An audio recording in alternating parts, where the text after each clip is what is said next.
têm um curso pouco parecido, só tem que eles fazem o módulo apenas no final de semana. Nós teremos a semana toda de aula, mas é uma bênção maravilhosa de poder estudar a palavra de Deus, aquilo que envolve as coisas de Deus. E se alguém tiver interesse, pega então lá o folder no final e você já está convidado a matricular no curso. Amém? Muito bem, meus queridos irmãos, nós vamos ler a palavra de Deus na carta de Paulo aos Colossenses, capítulo 3.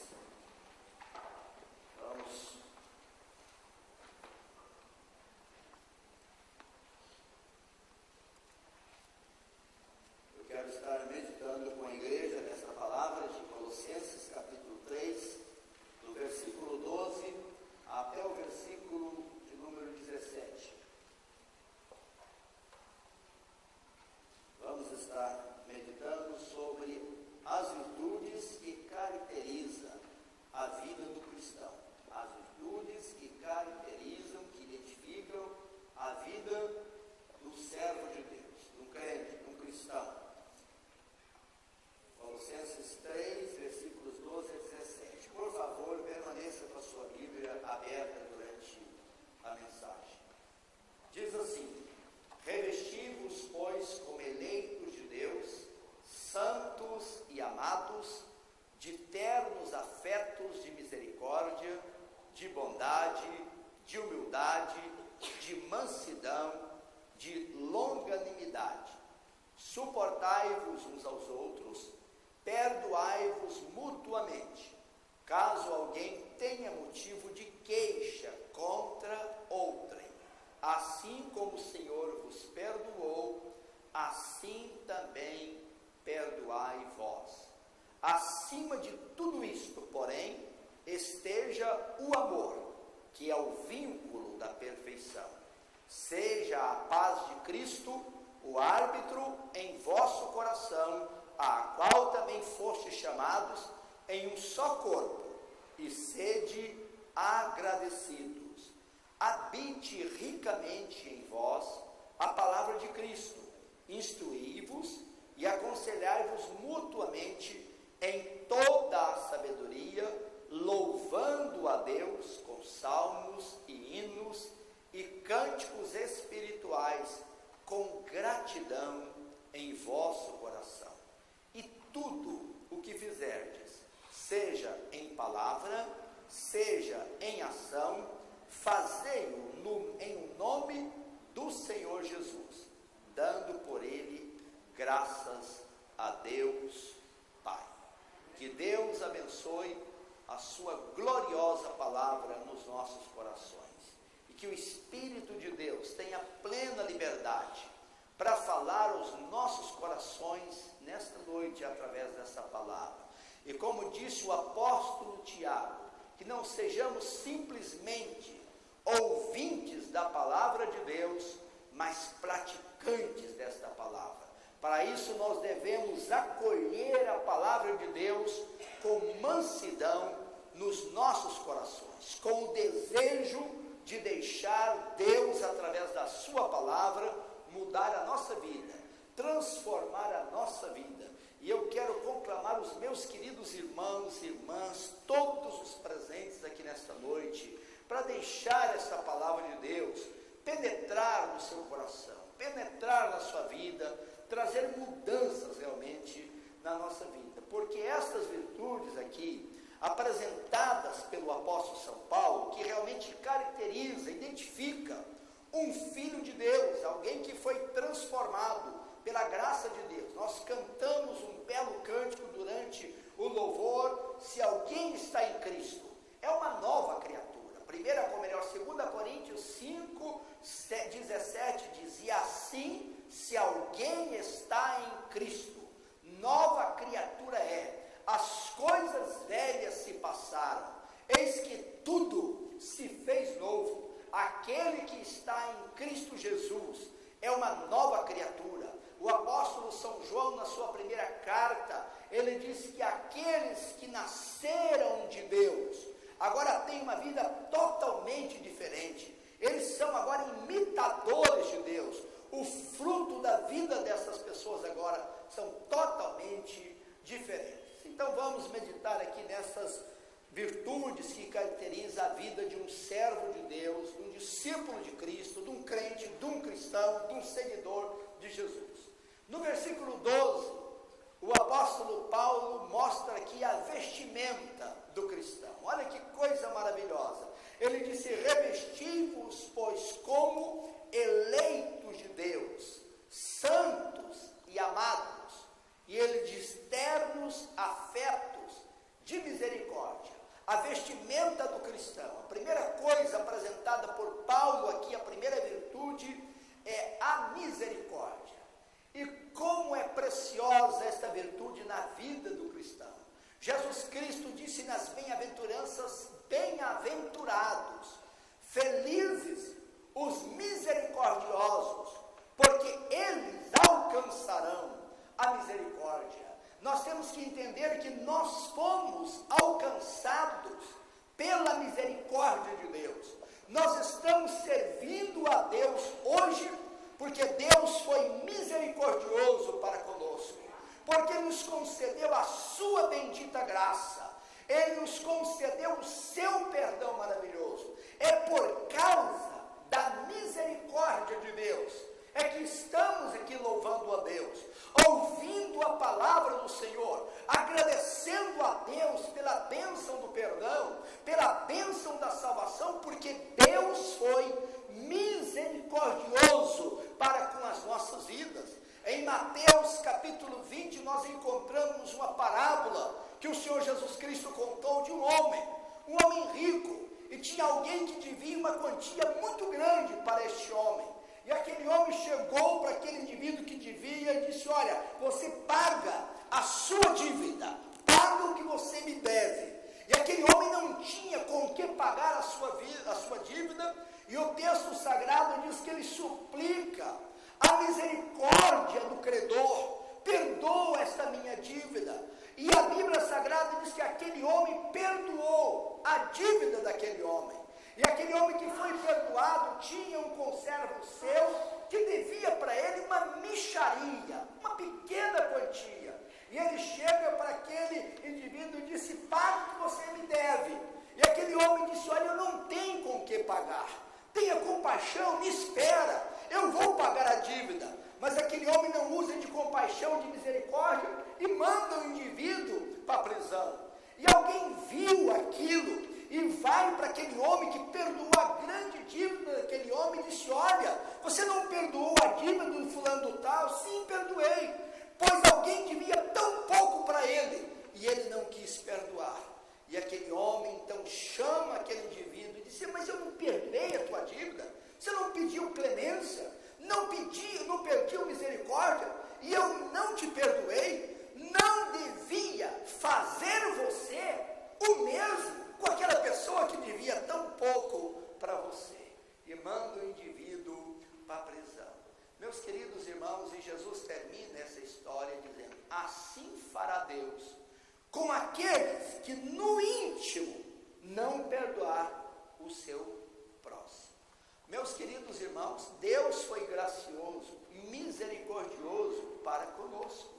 E nós temos que olhar para Deus. Se Deus foi tão gracioso, se Deus foi tão misericordioso para comigo, para com você, nós precisamos ter a mesma atitude.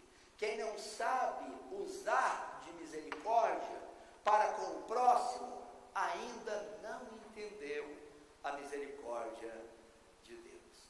O quanto Deus foi misericordioso. A primeira peça da vestidura aqui, diz o texto sagrado, de ternos afetos de misericórdia. E a segunda peça da vestidura diz de bondade. Bondade. O cristão é alguém bondoso. Por que que ele é bondoso? Porque ele entende que Deus é bom. E que Deus foi bondoso, gracioso para com ele. E entendendo esta bondade de Deus, ele também usa de bondade com o próximo, com o semelhante. E é através desta bondade que nós nos identificamos como verdadeiros seguidores do Senhor Jesus. Porque Deus A bondade de Deus é absoluta, conforme disse Jesus Cristo. Só Deus é bom, na sua plenitude, na sua totalidade. Mas se eu entendo essa bondade de Deus, isso deve estar também presente na minha vida. Como é tão bem ilustrado na parábola do samaritano. Aquele samaritano que socorre o pobre viajante que está desmaiado, moribundo, à beira do caminho. Era um judeu que estava ali, mas não importa se é judeu, não importa se é gentil, é alguém que está precisando de socorro, é alguém que está precisando do meu auxílio, é alguém que está precisando da minha ação. E ele se dispõe a curar as feridas do homem, colocar sobre o seu animal e levar para a hospedaria, pagar a despesa dele e prometendo, se tivesse mais alguma despesa, na volta ele pagaria. E o texto sagrado diz que este samaritano foi o verdadeiro próximo daquele pobre moribundo que estava à beira do caminho. Ternos afetos de misericórdia, de bondade. Mas outra peça dessa vestidura aqui é a humildade. Olha como diz o texto sagrado: ternos afetos de misericórdia, de bondade e de humildade. Nosso Deus é humilde. Jesus disse: aprendei de mim, que sou manso e humilde de coração. Aleluia. Passagem de Efésios, ou melhor, Filipenses, capítulo 2, Paulo disse: tende em vós o mesmo sentimento que houve em Cristo Jesus, o qual, sendo Deus, não julgou como usurpação o ser igual a Deus, antes se esvaziou-se e se humilhou até a morte, e a morte de cruz. A Bíblia diz que Deus resiste aos soberbos, mas Ele concede a sua graça aos humildes. E as bem-aventuranças começam com humildade. Bem-aventurados os pobres de espíritos, porque deles é o reino dos céus. A humildade tem que fazer parte do nosso guarda-roupa, tem que fazer parte desta vestimenta espiritual de cada filho de Deus. Os salmos que eu mais aprecio, o Salmo 131, quando o salmista dirige a Deus, dizendo: Senhor, não é soberbo o meu coração, nem altivo o meu olhar. Não é soberbo o meu coração, nem altivo o meu olhar. Deus é tão glorioso e tão grande que nem os céus dos céus é capaz de conter a sua glória, mas Deus habita num coração humilde, num coração quebrantado. A graça de Deus, a unção de Deus, o poder de Deus se manifesta aonde há humildade. E como nós precisamos desta graça, desta bênção, desta virtude maravilhosa para as nossas vidas. Mas há outra peça aqui: bondade, humildade e mansidão. Mansidão. Bem-aventurados os mansos, porque eles herdarão a terra. Não são os bravos, não são os valentes, não são os poderosos. Os mansos herdarão a terra. Essa terra será habitada no milênio, quando o Senhor Jesus Cristo voltar para instalar o seu reino aqui. Ela será habitada pelos mansos de coração. Quem é o manso de coração? É aquele que entrega sua causa nas mãos do Senhor. É aquele que não age, que não faz justiça com a sua própria mão. Não é aquele que fica reivindicando tanta coisa, mas ele confia, ele entrega nas mãos do Senhor, nosso Deus. E o maior exemplo é o próprio Filho de Deus. Já pensou Jesus ali na cruz, sendo esbofeteado, sendo cuspido, coroa de espinho na sua cabeça, chicotadas, rasgaram as suas vestes, mas ele disse: Pai, perdoa-lhes, eles não sabem o que faz. Como ovelha muda é levado ao matadouro, ele não abre a sua boca, ele não profere maldição sobre ninguém, pelo contrário, ele roga compaixão, ele roga misericórdia para os seus algozes, para aqueles que o maltratavam. Como eu posso me identificar como um cristão, se eu não tenho esse espírito de misericórdia, se eu não tenho bondade, se eu não tenho humildade, mansidão? Ele termina o versículo dizendo aqui de humildade, de mansidão e de longanimidade. Longânimo, ânimo longo. Não é esse indivíduo que perde a calma à toa, não é esse indivíduo que fica irado à toa, não é esse indivíduo que tem a ira na flor da pele, mas é um longânimo, aquele que procura estar longe, o mais distante possível da ira. A palavra que é traduzida aqui por longanimidade, uma palavra grega chamada macrotomia. Macro é uma coisa muito grande, muito longa. Tomia é a palavra ira. Macrotomia é um indivíduo que está longe, distante da ira. Isso faz parte da vestimenta do cristão. Se não existe misericórdia, bondade, humildade, mansidão e longanimidade na nossa vida, espiritualmente não estamos bem vestidos. Nenhuma dessas virtudes pode faltar lá no guarda-roupa espiritual do cristão. Nós temos que cultivar, nós temos que buscar isto para as nossas vidas. Isto aqui é fruto de Deus na nossa vida, é fruto do Espírito, conforme diz Gálatas 5:22, o fruto do Espírito é amor, é alegria, é paz, é longanimidade, é benignidade, é bondade, é fidelidade, é mansidão, e é o domínio próprio. E o cristão é conhecido por essas virtudes. O caráter do cristão é o fruto do Espírito, e o fruto do Espírito na vida do cristão são essas virtudes que devem ser cultivadas, e que nós devemos crescer nelas, que nós devemos buscar isso de maneira insistentemente para as nossas vidas, meus queridos irmãos. Nós não temos isso aqui, nós não temos bondade em plenitude na nossa vida, não temos misericórdia, não temos mansidão, mas nós temos que buscar isso naquele que possui tudo isso. O nosso Deus é bom, então vamos aprender com Deus a ser bondosos. O nosso Deus é misericordioso, então vamos aprender com Deus, exercer a misericórdia. O nosso Deus é manso e humilde de coração, vamos aprender com o Senhor a ser manso e humilde de coração. O nosso Deus é longânimo, é por causa da longanimidade dele que nós não somos destruídos, diz a palavra do Senhor. Então vamos ter o mesmo espírito de longanimidade nas nossas vidas. Mas o texto sagrado fala nos versículos 13 e 14 sobre a ética do cristão. Observe o versículo 14, 13 e 14, o verso 13 diz: suportai-vos uns aos outros. Olha que coisa preciosa, suportai-vos uns aos outros. Nós não somos iguais. Provavelmente há certas coisas em algumas pessoas que nós não gostamos, que nós não apreciamos, mas Deus nos chamou e nos fez parte da mesma família.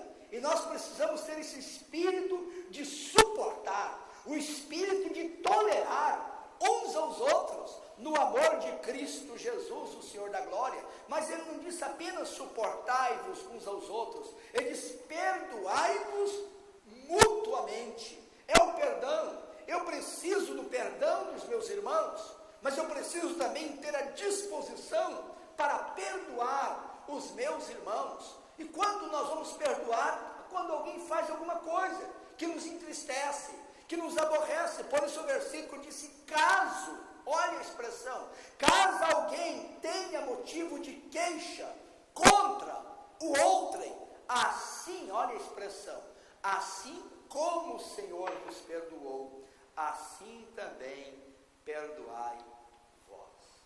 Suportai-vos uns aos outros, perdoai-vos mutuamente, caso alguém tenha motivo de queixa contra o outro, assim como o Senhor vos perdoou, perdoai vós. Que coisa maravilhosa. Às vezes, meus queridos irmãos e irmãs, nós perdemos tantas oportunidades de nos identificar com o Senhor da glória. Já pensou quando Deus é misericordioso, longânimo com os nossos pecados? Quantas vezes nós pecamos contra o Senhor? Pecamos pensando o que não devia pensar, pecamos falando o que não devia falar, pecamos muitas vezes fazendo o que não devíamos fazer, e o Senhor nos perdoa. E Ele disse: caso alguém tenha motivo de queixa contra o outro, assim como o Senhor vos perdoou, perdoai vós. É quando tem motivo de queixa, porque se o meu irmão nunca faz nada que me desagrada, por que eu vou perdoar esse irmão? Está aqui o Marcelo, nunca fez nada contra mim, não tem nada que te perdoar, Marcelo. Se um dia você fizesse alguma coisa, sim, mas não tem nada, só tem oportunidade de exercer o perdão é quando eu tenho motivo de queixa contra alguém. Daí a oportunidade que nós temos de sermos parecidos com o nosso Deus. E quando nós usamos de compaixão, de misericórdia para com a pessoa, quando nós perdoamos a pessoa, a facilidade que nós teremos de confiar na misericórdia, no perdão de Deus, será muito maior. A única parte na oração do Pai Nosso que Jesus Cristo comentou foi: perdoai as nossas ofensas, assim como nós perdoamos aqueles que nos têm ofendido. Depois de Jesus ensinar esta oração, Ele diz: porque se nós não perdoarmos ao nosso próximo as ofensas, tampouco o Pai Celestial vos perdoará. A necessidade do perdão. Como é importante esse perdão dentro da nossa casa, no relacionamento com o cônjuge, no relacionamento com os filhos, com os pais, com o sogro, com a sogra, com o avô, com a avó, com o tio, com a tia, com os parentes. É fácil conviver com uma pessoa que tem esta graça de perdoar, mas é difícil relacionar com uma pessoa que guarda sempre a mágoa, que guarda o ressentimento, que tem o espírito de vingança, enquanto ele não sente que o camarada sofreu, enquanto ele não perdoa. Isso é triste, é muito, muito triste. O espírito do perdão. A ética do cristão é a ética de suportar. A ética do cristão é a ética de perdoar. A ética do cristão, olha o versículo 14, é a ética de amar. Acima de tudo isso, porém, esteja o amor, que é o vínculo da perfeição. O vínculo da perfeição. O amor é como uma cola muito especial que nos une às pessoas. E essa cola é tão forte, por isso a cola une um casal de tal maneira que só a morte é capaz de separar esse casal. Une os pais com os filhos de tal maneira que nada é capaz de separar. Une os irmãos na igreja de tal maneira que eu não me afasto deste meu irmão. Se eu tenho motivo de queixa, eu perdoo, mas eu estou unido, porque o amor é esta cola, esse vínculo maravilhoso. Acima de tudo isto, porém, esteja o amor, que é o vínculo da perfeição. Aleluia. Se quiser a perfeição, tem que ter esse espírito maravilhoso de amor no coração. Então a ética do cristão é essa habilidade, essa graça de Deus de suportar, essa graça de perdoar, essa graça de amar as pessoas em Cristo Jesus, o Senhor da glória.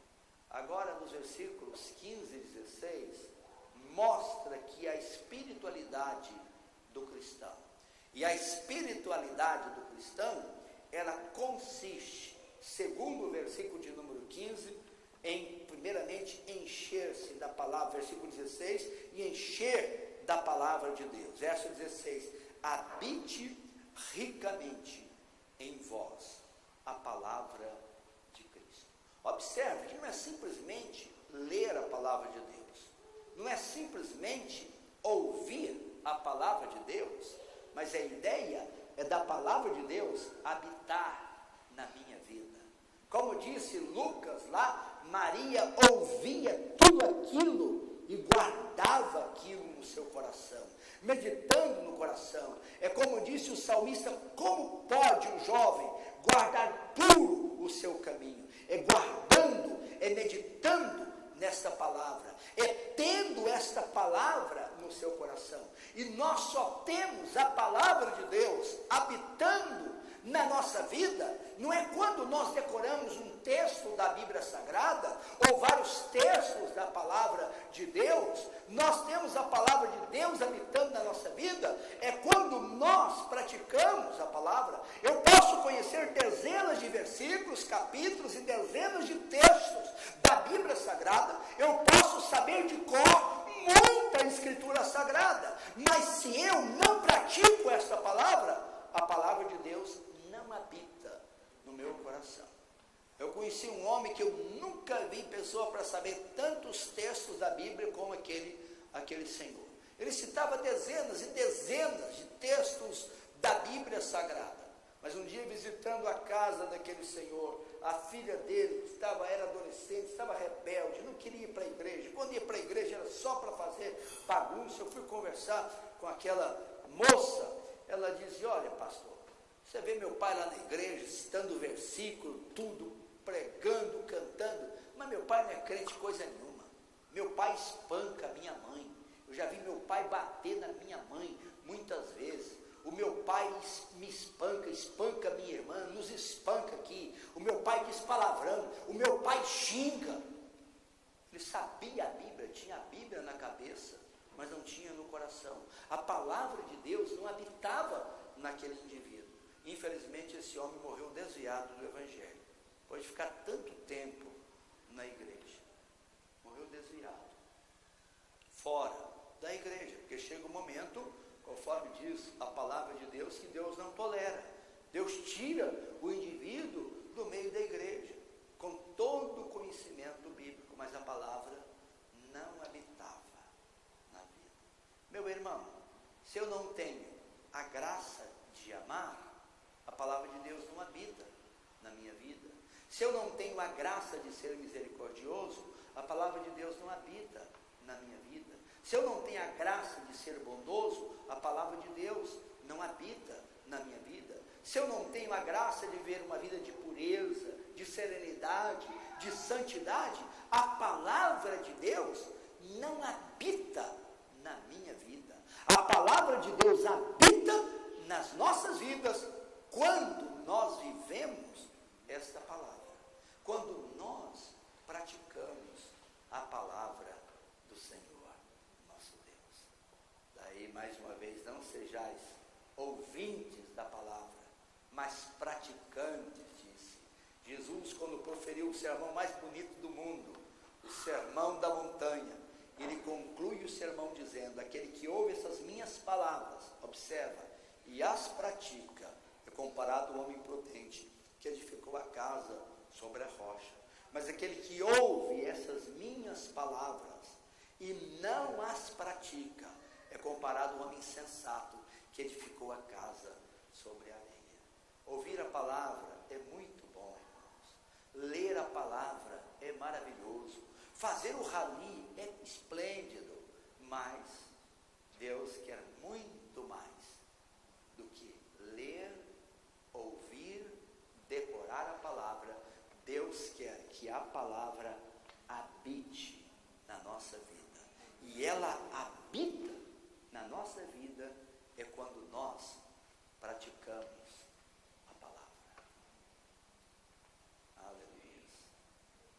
Já contei essa história, mas eu acho ela tão comovente, de uma cristã lá do segundo século, quando a igreja estava sendo muito perseguida pelo Império Romano, e uma moça da nobreza romana. Ela se converte a Cristo Jesus porque tinha uma criada crente na sua casa, e ela vai numa daquelas reuniões ali, e ela é totalmente tocada por Deus, se torna uma cristã. Ela era noiva de um procônsul romano, um jovem inteligente, numa posição social privilegiada, e quando ela disse para o noivo, que era agora uma discípula de Jesus, uma cristã, ele ficou muito chateado, muito revoltado, mas ele amava a sua noiva, e o testemunho daquela moça da nobreza foi algo tão impactante que muitas pessoas começaram a ir para a reunião dos cristãos, se converterem a Cristo Jesus. E aquela moça foi presa, e o noivo tentava persuadi-la a desistir da fé. Fazia perguntas, ele tinha estudado filosofia, tinha muitos questionamentos que ele fazia, e ele enchia a cabeça da sua noiva de dúvida, quando ia visitá-la na prisão. Mas um dia, ela após orar, e aquele rapaz, seu noivo, chega, que começa a fazer aquelas perguntas, e ela diz para o noivo: olha, Cláudio, não me atormentes mais, eu ainda não sou uma boa cristã, eu sei muito pouco das escrituras sagradas, eu não tenho muito conhecimento, eu não tenho resposta para as suas perguntas. Mas ela disse: mas eu posso morrer pelo meu Senhor e Salvador Jesus. Ela não conhecia muito a Bíblia, mas a palavra de Deus habitava no coração daquela moça. A palavra de Deus, irmãos, habita no nosso coração. Não é quando nós conhecemos mais dela, não é quando lemos mais da palavra, isso tem o seu valor, mas é quando nós praticamos mais a palavra de Deus.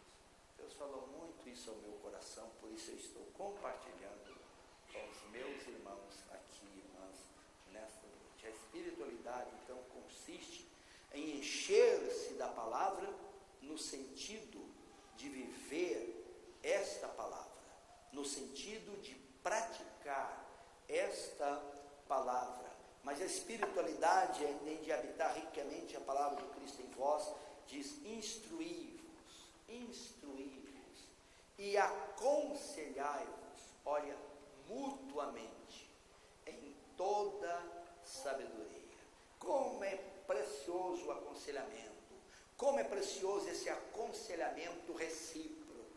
Eu abençoo o meu irmão com a palavra de Deus, ele abençoa o meu coração com a palavra de Deus. Se meu irmão vê alguma coisa que desagrada a Deus na minha vida, carinhosamente ele disse: meu irmão, não é por aí, não é assim. Se eu vejo alguma coisa no meu irmão que não está correto, eu digo: meu irmão, não é assim, não é por aí. Deus quer algo diferente para a sua vida. Mas o texto, olha que coisa linda, além de aconselhar mutuamente com toda a sabedoria, o texto diz: louvando a Deus com salmos e hinos, aleluias, louvando a Deus. O louvor de Deus está no nosso coração, aleluia. Louvamos a Deus com hinos, diz o texto sagrado, e louvamos a Deus com gratidão no nosso coração, louvando a Deus com salmos e hinos e cânticos espirituais, com gratidão em vosso coração. Um coração agradecido ao Senhor nosso Deus, um coração cheio de gratidão ao nosso Deus. O verso 15 diz: seja a paz de Cristo hábito em vosso coração, a qual também foste chamado em um só espírito. Sede agradecidos. Gratidão a Deus por tudo que Deus tem feito por nós, pela misericórdia dele, pelo perdão, pela salvação, pela justificação, pela santificação, pelo privilégio que nós temos de servir ao Senhor, de ser essa bênção maravilhosa nas mãos do Senhor nosso Deus. E o versículo 17 então mostra essa conduta maravilhosa do cristão. E tudo o que fizerdes, seja em palavra, seja em ação, fazei-o em nome do Senhor Jesus, dando por ele graças a Deus Pai. E tudo o que fizerdes, seja em palavra, seja em ação, fazei-o em nome do Senhor Jesus. Se você tomar essa atitude, só esse versículo aqui, a prática dele, vai te livrar de tanta coisa desagradável, certo? Se você for fazer uma coisa e aquilo não estiver em harmonia com a palavra de Deus, você não terá liberdade para agradecer a Deus. Porque quem sente liberdade diz: Senhor Deus, eu vou contar uma mentira, mas eu te dou graças a Deus por essa oportunidade de mentir. Alguém faz isso? Alguém vai para um bar e pega uma garrafa de cerveja, de uísque, e diz: Senhor, muito obrigado por essa garrafa de cachaça aqui, Senhor, que eu vou ingerir aqui. Alguém sente liberdade para fazer isso? Se o camarada é tentado para o adultério, a prostituição, Deus, eu te dou muitas graças por poder deitar com esse homem, com essa mulher, com essa pessoa, de ir para esse motel, muito obrigado. Alguém vai fazer isso? De maneira nenhuma, meus queridos irmãos. Quando tem essa atitude de gratidão, você só vai dar graças por coisas corretas. Não tem nada você dar graças a Deus pelo seu relacionamento conjugal, sexual, com a sua esposa. Isso é santo, não é pecaminoso. Você pode e faz isso sem nenhum problema, mas ninguém sente liberdade para dar graça. Senhor, eu quero reunir, vou fazer uma visita com aquela irmã e a minha língua está coçando, eu estou com a vontade danada de fazer umas fofocas, de conversar um pouco, e eu te dou graça pela oportunidade que aquela irmã também é fofoqueira e ela vai me ouvir com toda a liberdade. Ninguém vai fazer isso. O dar graças, é um instrumento maravilhoso para te evitar de tudo aquilo que é contrário à vontade do Senhor, nosso Deus. Então a conduta do cristão é que ele faz tudo em nome do Senhor Jesus. E ele faz tudo dando graças a Deus, o Pai, através do Senhor Jesus. Meus queridos irmãos e irmãs, que a nossa vida esteja em harmonia com estas virtudes aqui, que realmente caracteriza, demonstra a pessoa que realmente é um cristão, que serve ao Senhor, que se identifica com o Senhor da glória. Ele tem uma vestimenta espiritual, ele veste de misericórdia, ele veste de bondade, ele veste de mansidão, ele veste de longanimidade, ele veste de domínio próprio, ele veste de alegria, ele veste dessas bênçãos maravilhosas do amor. Ele tem uma ética especial, porque ele é capaz de suportar, ele é capaz de tolerar alguém que age diferente, que pensa diferente. Ele é capaz de perdoar aquele que o ofende, e aquele que, quando ele tem motivo de queixa contra alguém, ele perdoa. Ele é capaz de amar, ele é capaz de agradecer ao Senhor. E essa espiritualidade então consiste dessa palavra habitar ricamente no meu coração. Eu pratico essa palavra, por isso eu aconselho o meu irmão, e eu recebo o conselho também do meu irmão, vindo da parte de Deus, e eu louvo o meu Senhor com salmos, eu louvo o meu Senhor com hinos, eu louvo o meu Senhor com cânticos espirituais, e eu sou agradecido no meu coração por tudo que o Senhor faz por mim. Por isso, tudo que eu faço em nome do Senhor, dando graças a Deus, o meu Pai e o seu Pai, no nome de nosso Senhor e Salvador Jesus Cristo. Não é o tanto de versículos que você sabe, mas é o tanto de palavra de Deus que você pratica na sua vida, meu irmão. E às vezes nós perdemos as oportunidades. Eu me lembro de um jovem que tinha na igreja, e ele fez uma brincadeira com uma irmã, e a irmã não gostou de jeito nenhum daquela brincadeira. E eu conversei com aquele jovem, e eu disse: olha, você magoou a irmã, por favor, vá lá e peça perdão para a irmã. Você tem que sentir o quanto aquilo o magoou, você acabou humilhando, ela estava junto de pessoas, e aquele irmão me obedeceu. Ele foi para a irmã, exatamente perto do mesmo grupo de jovens, ele disse: irmã, eu sinto muito o que eu fiz com você, e eu quero te pedir perdão. Você me perdoa? Ela olhou para ele daquele jeito e disse: mas você está lembrado do que você fez comigo? E você quer que eu perdoe? Ele disse: minha irmã, estou exatamente te pedindo perdão pelo que eu fiz, porque se eu não tivesse feito, não tinha sentido. Eu preciso do seu perdão, da sua misericórdia. Ela diz assim: eu vou pensar.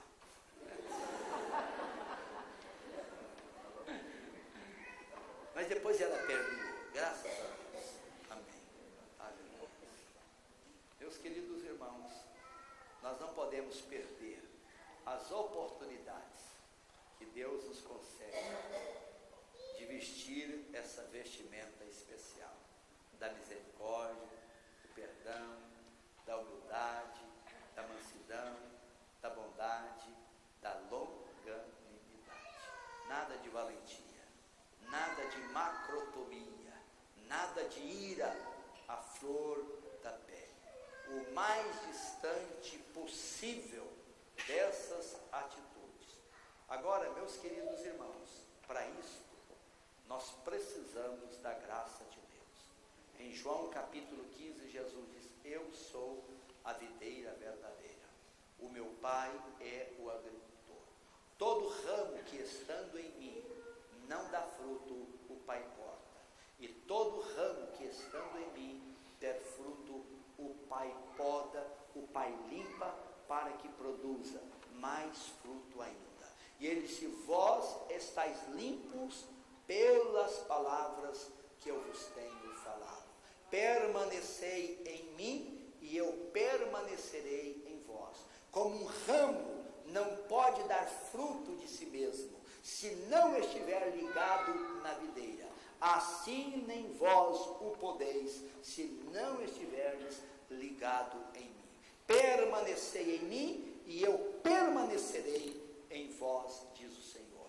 E nisto, depois disso, mais na frente, no versículo 8, é glorificado meu Pai, em que deis muito fruto, e assim tornareis meus discípulos. E através dessa frutificação espiritual, da graça de Deus fluindo nas nossas vidas, é que nós seremos identificados e conhecidos como discípulos de Jesus. Depois, nesse texto, mais na frente, no verso de número 11, o texto sagrado disse: e para que o meu gozo esteja em vós, e o vosso gozo seja pleno. Essa vida de comunhão com Deus, de prática da palavra do Senhor, traz um gozo, meus queridos irmãos, que não se compara absolutamente com nada nesta vida. Vamos ficar em pé em nome do Senhor Jesus.